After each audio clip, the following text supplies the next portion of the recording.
जब ऋषित को पता चला कि रिधिमा ने इतना सारा खाना उससे सॉरी कहने के लिए बनाया था, तो ऋषित को रिधिमा की टांग खींचने का मन हुआ।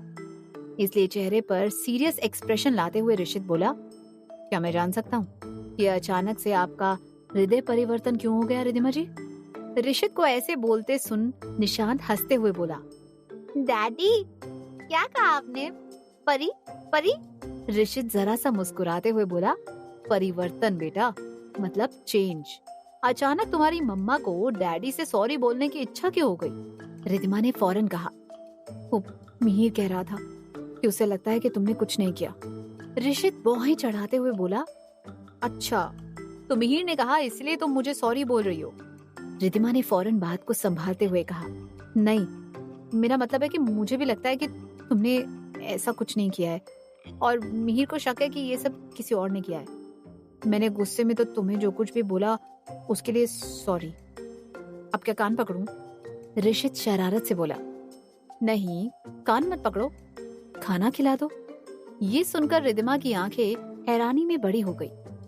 ऋषित ने कहा, वो क्या है ना कि मैं बहुत थक गया हूँ, तो तुम मुझे खाना खिला दो, फिर मैं तुम्हारी सॉरी एक्सेप्ट कर लूंगा। ऋषित ने ऐसे तरीके से कहा कि जैसे ये कोई नॉर्मल सी बात हो, पर रिधिमा ने ये सुनकर चेहरा बनाया क्योंकि वो अच्छे से जानती थी कि ऋषित ये सब उसे तंग करने के लिए कर रहा था।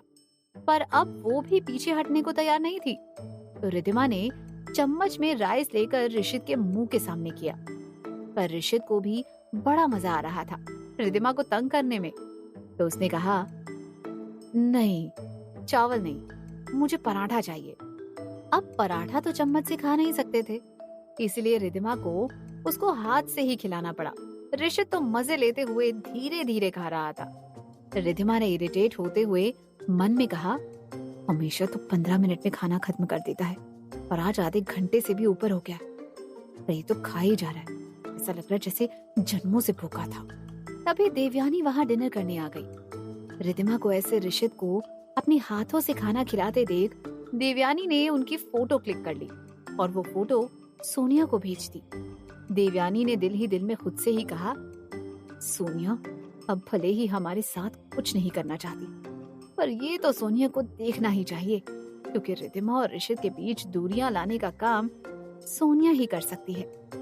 फिर देवयानी ने खुद के चेहरे पर प्यारी सी मुस्कान लाते हुए कहा, अरे वाह, मुझे तुम दोनों को ऐसे साथ में देखकर बहुत अच्छा लग रहा है ऋषित बेटा। रिधिमा ने फौरन ऋषित को खिलाना रोक दिया और फिर धीरे से ऋषित से पूछा, पेट भर गया तुम्हारा? ऋषित ने धीरे से मुस्कुराकर जवाब दिया, पेट भी भर गया और दिल भी। फिर ऋषित वहां से चला गया। थोड़ी देर बाद रिधिमा निशांत के कमरे में आ गई जहां ऋषित भी था।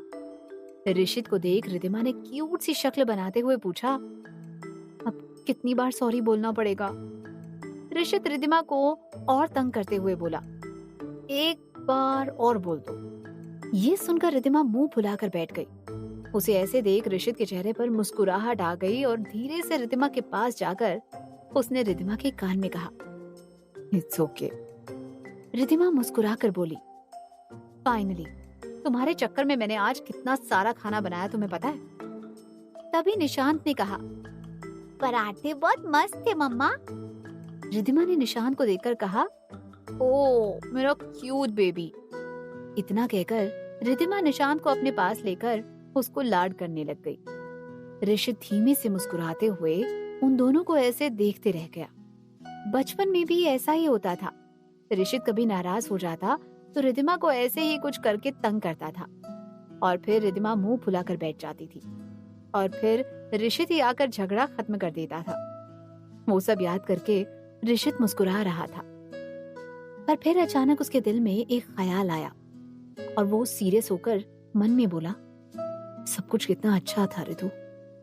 कभी कभी मैं सोचता हूँ कि तुम जैसी लड़की सिर्फ पैसों के लिए मुझसे शादी करने को कैसे तैयार हो गई। थोड़ी देर बाद रिधिमा ने निशांत को सुला दिया। फिर ऋषित और रिधिमा दोनों ही अपने अपने कमरे में चले गए। ऋषित ने अपने असिस्टेंट चिराग को कॉल किया और पूछा, चिराग, मैंने तुमसे कहा था ना कि रिधिमा के बुटीक में आग कैसे लगी ये पता लगवाओ। चिराग ने धीरे से जवाब देते हुए कहा, सॉरी सर, लेकिन हमें अब तक कुछ पता नहीं चल पाया है। फिर ऋषित ने सोचते हुए कहा, फिर से पता करने की कोशिश करो, और हाँ, ये भी पता करवाओ कि मिहिर की कंपनी में आग कैसे लगी। चिराग ने फौरन कहा, जी सर।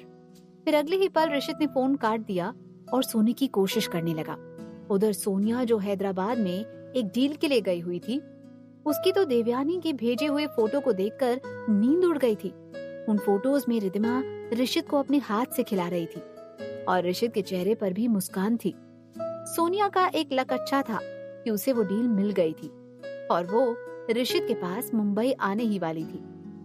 सोनिया को लग रहा था कि उसने इतनी बड़ी डील हासिल की थी तो ऋषित इम्प्रेस हो जाएगा, लेकिन ये फोटोज देख सोनिया का सारा मूड खराब हो गया था और उसे अब रिद्धिमा पर बहुत गुस्सा आ रहा था, तो वो फौरन मुंबई के लिए निकल गई। अगले दिन जब सोनिया अरोड़ा मेंशन में आई तो वहाँ सभी नाश्ता कर रहे थे। रिद्धिमा ने निशांत को स्कूल ड्रॉप कर दिया था और अब वापस आकर वो भी नाश्ता कर रही थी। तभी सबने सोनिया को अंदर आते हुए देखा। सोनिया अंदर आते ही चिल्लाते हुए बोली, ऋषित, ऋषित, बस बहुत हो गया। आज तुम्हें इस रिद्धिमा को घर से बाहर निकालना ही होगा। सभी लोग नाश्ता छोड़कर लिविंग रूम में आ गए। देवयानी और सूरज एक दूसरे की तरफ देखकर मुस्कुराने लगे। अरुण टेंशन में था कि ये लड़की अब क्या बखेड़ा खड़ा करने आई थी। रिद्धिमा को सोनिया को देखते ही गुस्सा आने लगता था। ऋषित हैरान और इरिटेट होकर बोला, सोनिया, तुम यहाँ? तुम कब आई हैदराबाद से? और आते ही ये क्या तमाशा कर रही हो? तुम्हें इस घर में आने से मना किया था ना मैंने। गार्ड्स ने तुम्हें अंदर कैसे आने दिया? सोनिया गुस्से से बोली, तमाशा? मैं तमाशा कर रही हूँ? ऋषित, क्या तुम भूल गए हो कि तमाशा तो इस लड़की ने, इस रिद्धिमा ने बनाया था तुम्हारे रिश्ते का। और क्या तुम भूल गए हो ऋषित कि रिद्धिमा ने सिर्फ तुमसे पैसों के लिए शादी की थी? वो तुम्हारे बच्चे का इस्तेमाल भी पैसे पाने के लिए करने वाली थी। ऋषित ने किसी तरह अपना गुस्सा काबू में रखते हुए कहा, सोनिया, मैं कुछ भी भूला नहीं हूँ और तुम्हें इस तरह चिल्लाकर तमाशा करने की जरूरत नहीं है। लेकिन सोनिया भी आज चुप नहीं रहने वाली थी और उसने भी गुस्से से कहा, नहीं ऋषित, बस बहुत हुआ, आज मैं चुप नहीं रहूंगी। सोनिया फिर ऋषित की तरफ देखकर बोली, और रिद्धिमा, तुम ऋषित और मेरी जिंदगी से निकल जाओ। इसके बदले तुम्हें कितने पैसे चाहिए रिद्धिमा? जितने भी चाहिए ऋषित और मैं तुम्हें दे देंगे, बस तुम हमारी जिंदगी से चली जाओ। रिद्धिमा भी अब बहुत ज्यादा गुस्से में थी। सोनिया की बात सुनकर रिद्धिमा भड़कते हुए बोली, तुम चली जाओ सोनिया यहाँ से, क्योंकि तुमने मेरे और मिहिर की बदनामी की साजिश की थी। मैं चाहती तो तुम पे पुलिस केस कर सकती थी, लेकिन मैंने ऐसा कुछ नहीं किया। तुमने बीमारी का ढोंग किया, फिर अंतरा आंटी की बरसी पर पूजा रख दी।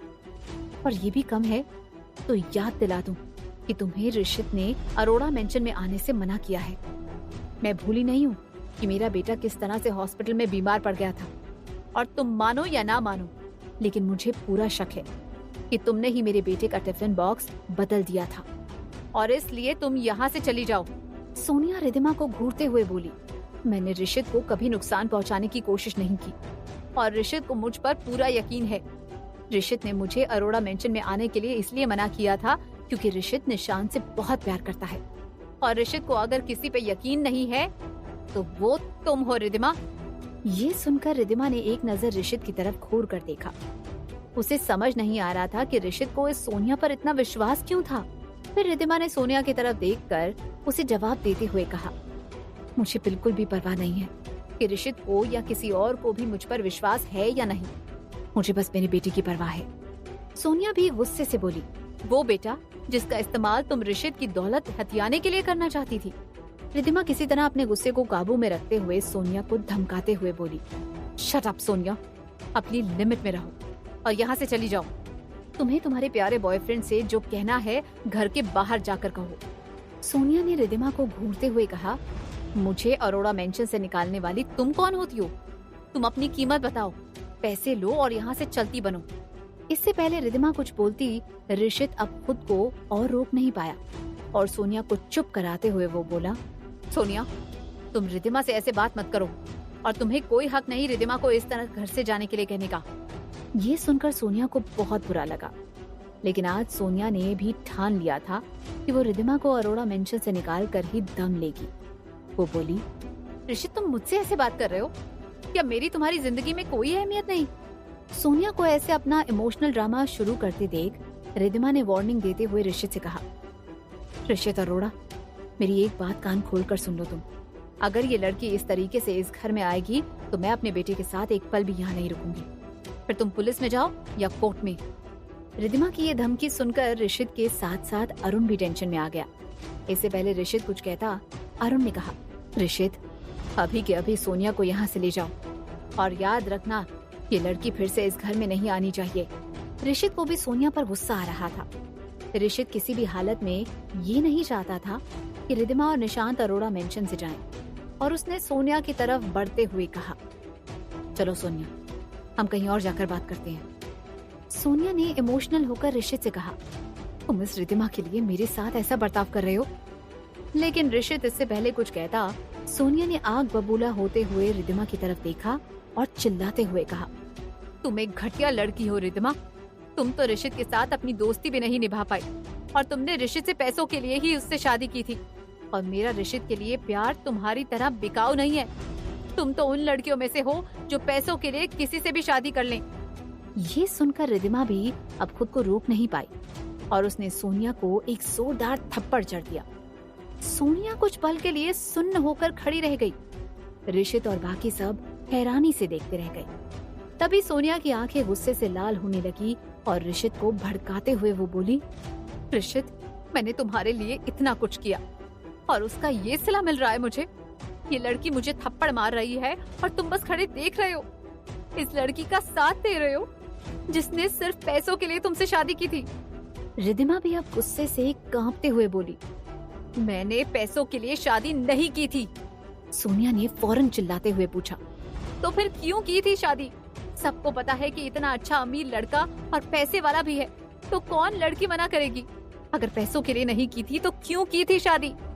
रिद्धिमा ने गुस्से से मुट्ठी कस ली और गुस्से में सच बताते हुए उसने कहा, क्योंकि मैं ऋषित से प्यार करती थी और मैं बहुत ज्यादा प्यार करती थी उससे। क्या रिद्धिमा का ये इजहार ऋषित और रिद्धिमा के रिश्ते को फिर से बदल देगा? क्या होगा आगे जानने के लिए सुनते रहिए क्यों दर्द है इतना इश्क में, सिर्फ पॉकेट एफएम पर।